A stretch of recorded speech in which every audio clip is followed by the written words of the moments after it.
I'm grateful to Mr. Shankaraya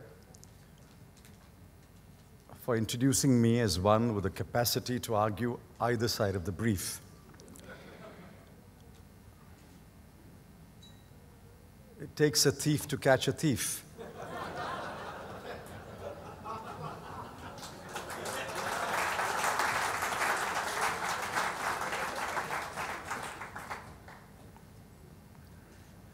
Thank you, Shankar.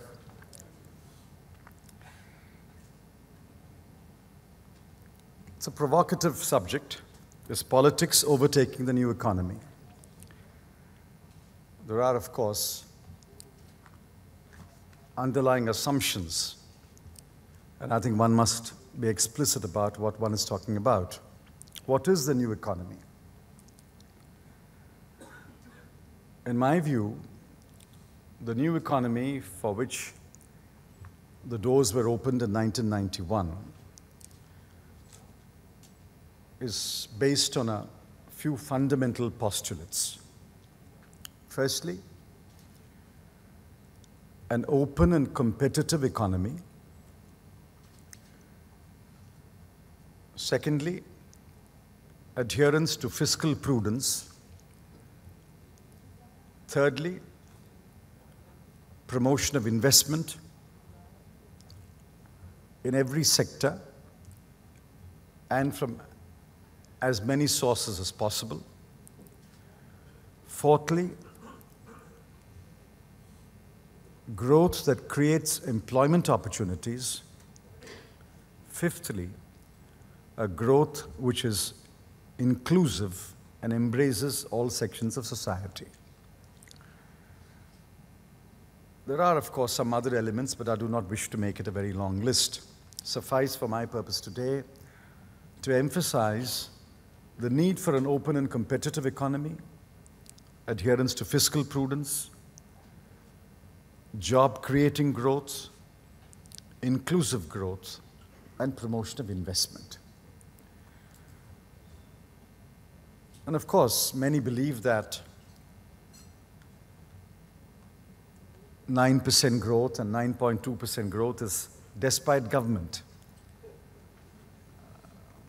And I wish good luck to those who believe that, and we could experiment with 6 months of no government. There are countries in the neighborhood with no governments, or no effective governments, or no functional governments, and they don't record growth rates of 9 and 9.2%. I think government is central to growth. Governance is central to growth. And therefore, it would not be wise, I submit, to dismiss government and to dismiss the role of government. Having defined the new economy, we have now to define politics. You know, what is politics? In my view, the current politics is determined by the following. Firstly, the rise of regional parties. Secondly, a coalition government at the center. Thirdly, the dysfunction that seems to characterize lawmaking by parliament. Fourthly, the effectiveness of otherwise of executive and regulatory action. And finally, the role of the media. I think today's politics is determined by these 5 factors. Of course, there are many other factors which impact politics, but I think these are central to today's politics. So let me deal with each one of them and quickly come to the subject. There's no gainsaying the fact that regional parties have gained much greater voice in today's politics than ever before. And in a sense, the left parties are also regional parties. They have, of course, a national outlook and a national footprint, but they are also driven by concerns which emanate from regions or states where they have a very strong presence. A coalition government in the center is indeed led by today by the Congress and until 2 years ago by the BJP, which are both national parties with national footprint, but there's a very dominant presence of regional parties. Many of these regional parties are not wedded to any ideology. Many of them can shift from one coalition to another.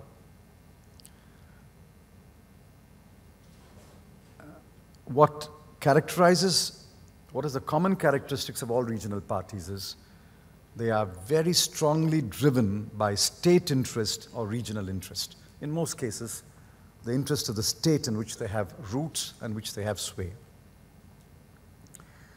The second determining factor of today's politics follows from the first, coalition. I believe coalitions are unavoidable, at least for the foreseeable future. In fact, you will find more and more coalition governments, not only the center, but also in the states.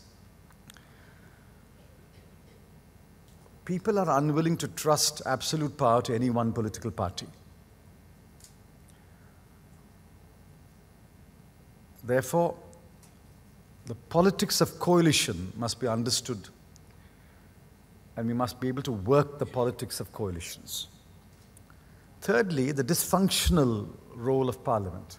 Parliament's essential role is to make law.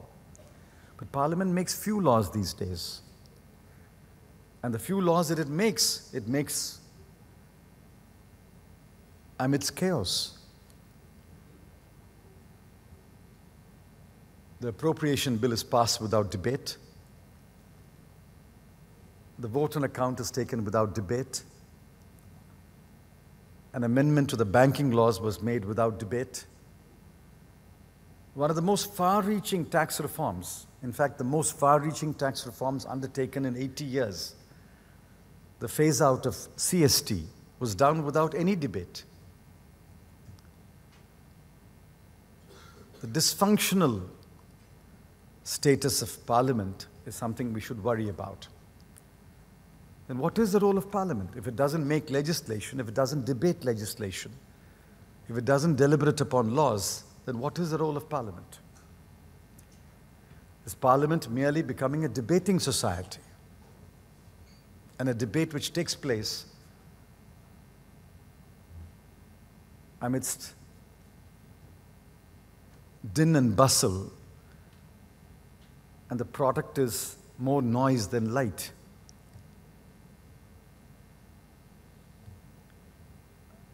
Contrast that with the role of executive and regulatory agencies. Executive policy making and regulatory policy making seem to be unfettered today. Only a couple of days ago, SEBI announced a series of important reform measures which are driven by a regulatory agency. Likewise, on the executive side, we take a number of steps for which we do not require parliamentary sanction. For example, the regularization of 74% of FDI in telecom, the announcement of a FAB policy. And shortly, we will announce a policy for the Northeast. And other policy decisions which require no parliamentary approval. The executive and regulatory authorities seem to be moving forward. And finally, the media. It's no longer possible to say that the media has no role in shaping politics. The media is playing a very powerful role and sometimes a disconcerting role.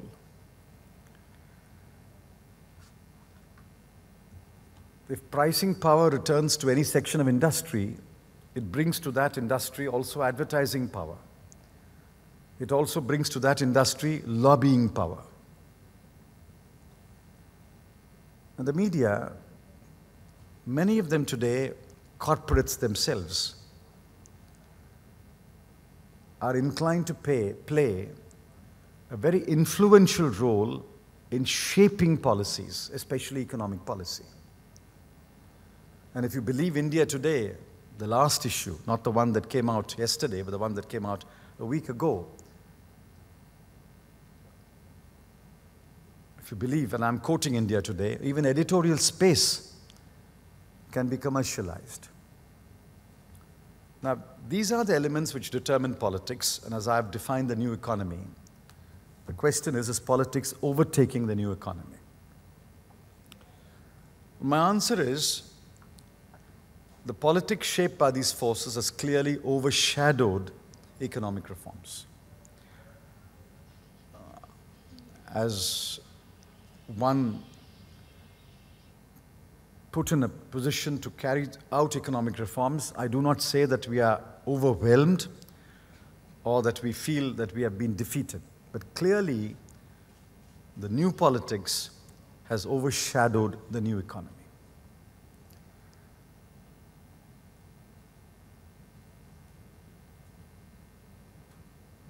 One has to work with regional parties and convince them that the path that we have taken or the policy that we have proposed is right, not only for the country as a whole, but for that state in particular. Sometimes this is an impossible task. What is good for the whole country may not necessarily be good for that state, or may not be as good for that state. So working with regional parties and spending one's political capital to convince regional parties that what is good for the country is also good for the state does take a toll on reform. And then you bring it into a system of government, the cabinet system of government, when one has to work with a coalition. Having convinced the political parties, and one has to convince the coalition partners, because some political parties are part of the coalition, some are outside the coalition. One has to convince the coalition partners that the policy that is being proposed is good for the whole country, good for the state which is represented by the political party whose representative is part of the coalition government. And that also takes a toll on reform. When these policies are translated into legislation, or an attempt is made to translate them into legislation, more compromises have to be made. For example, we had a small and medium industries bill. The bill was intended to free small and medium industry from the Inspector Raj. The original bill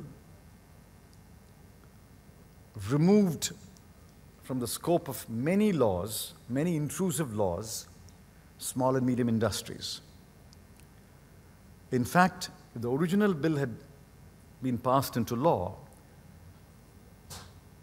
it would have virtually removed the Inspector Raj from small and medium industry, especially small-scale industry. But as the bill was passed in Parliament, many of the provisions were amended or watered down. The Inspector Raj still remains for small and medium enterprises, for small and medium industry. So the intended objectives are not fully carried out by legislation. In Parliament, we have to make too many compromises. Now add to that the fact that Parliament rarely debates bills these days. So there's hardly any scope to convince anyone of what is right and what is wrong. The deliberative exercise that Parliament is supposed to carry out has fallen by the wayside. I can give you any number of examples of bills which have been passed amidst shouting and confusion. In fact, I wonder whether at some stage someone will not ask the question whether these laws have been passed correctly or not, whether this is the constitutional way to make a law. There is, of course, a constitutional provision which says that if the Speaker certifies that a bill has been passed, no one can ask questions about the procedure adopted to pass the bill. But surely, someday, civil society will raise its voice and ask, is this law as we intended law to be made? Can you make law without debate? Can you make law amongst din and bustle? Is that law? Thankfully, the inability of Parliament to make laws does not affect executive to go forward and the regulatory authorities to go forward. Thankfully, our regulatory authorities seem to have matured and they are willing to take the process forward. And in this regard, I wish to cite at least a few regulatory authorities who are taking the process of reform forward. TRAI is one, the Telecom Regulatory Authority. SEBI is another. These are two regulatory authorities who have matured and who are willing to take the reform process forward. There are other regulatory authorities which are not as effective. For example, the electricity regulator in the states, or even the central electricity regulator, is not as effective. The port authority's mandate is very limited. It only regulates tariffs. We don't yet have a regulator in the field of competition. We don't have a regulator in petroleum and natural gas. We don't have a regulator in the transport sector. But the sooner we place these regulators, perhaps there is a chance that in that sector of the economy, the regulator can take the reform process forward. The PFRDA now, despite the fact that the PFRDA bill has not been passed, is attempting to take the process forward by taking steps to appoint the central record-keeping agency and to appoint pension fund managers. Executive also, whenever it finds it has the space and the freedom to act, is acting. Where it does not require legislative support, the executive is acting. Sometimes it's acting too slowly for one's satisfaction, but at least the executive is taking the process forward. And finally, the role of the media. The media is now becoming, or claiming to become, an important player in shaping economic policy. Now, if the media is truly free and is simply a forum to debate economic policy, that would be the most welcome development. We must have newspapers which passionately advocate a leftist cause. We must have newspapers and magazines which passionately advocate the open economy. We must have magazines which highlight the plight of the very poor, especially the rural poor, the underprivileged. We must have a variety of newspapers and magazines, and to places where the print media cannot go. What better instrument than the camera? I think the camera today is a very powerful instrument, a powerful tool to stir debate and to expose inadequacies, inefficiencies, corruption. But can the media adopt policy positions and use the power to take forward those policy positions? Because most people, most other players tend to be overwhelmed by what the media writes and speaks about. And it's possible that the power of the media, the powerful influence it exerts upon the viewer, the reader, can, and I'm only hinting at this possibility, can suppress genuine debate.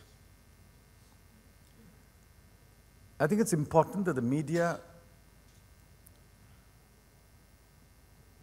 keeps the distinction between presenting news and fostering debate, and the distinction between presenting news and editorializing. When the lines between these three functions get blurred, as I find they are increasingly getting blurred, the power of the media has perhaps unintended effect of suppressing genuine debate in society.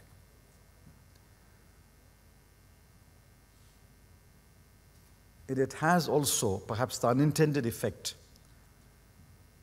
of prejudicing many causes, and perhaps even in some cases interfering with the rights and privileges of individual citizens.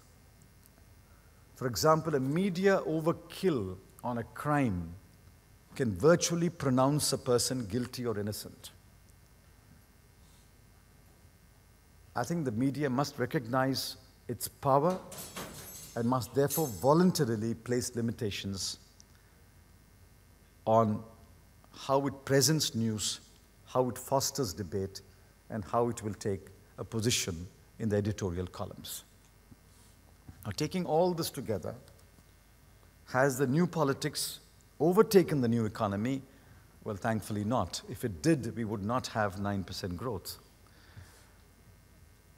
The economy continues to move at a brisk pace thanks to the entrepreneurial skills and energies of our people, farmers, workers, entrepreneurs, businessmen, service providers. The young generation of India today is driven by the desire to create wealth, driven by the desire to make the globe its market, and that is what is driving India's economy. Inventiveness, innovation, entrepreneurial skills, and risk-taking is driving India's economy. I do not think any political factor can ever overwhelm that force.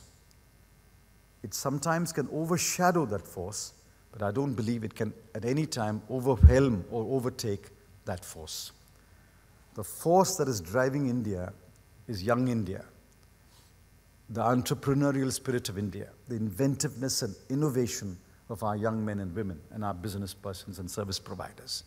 That, I believe, cannot be overwhelmed or overtaken by anyone. What the new politics can do is definitely slow down the process. It can certainly impact adversely the new economy. If the politics turns out to be good politics, forward-looking politics, it's possible to take the economy to a higher plane. For example, the current debate is about whether we can sustain 9% growth.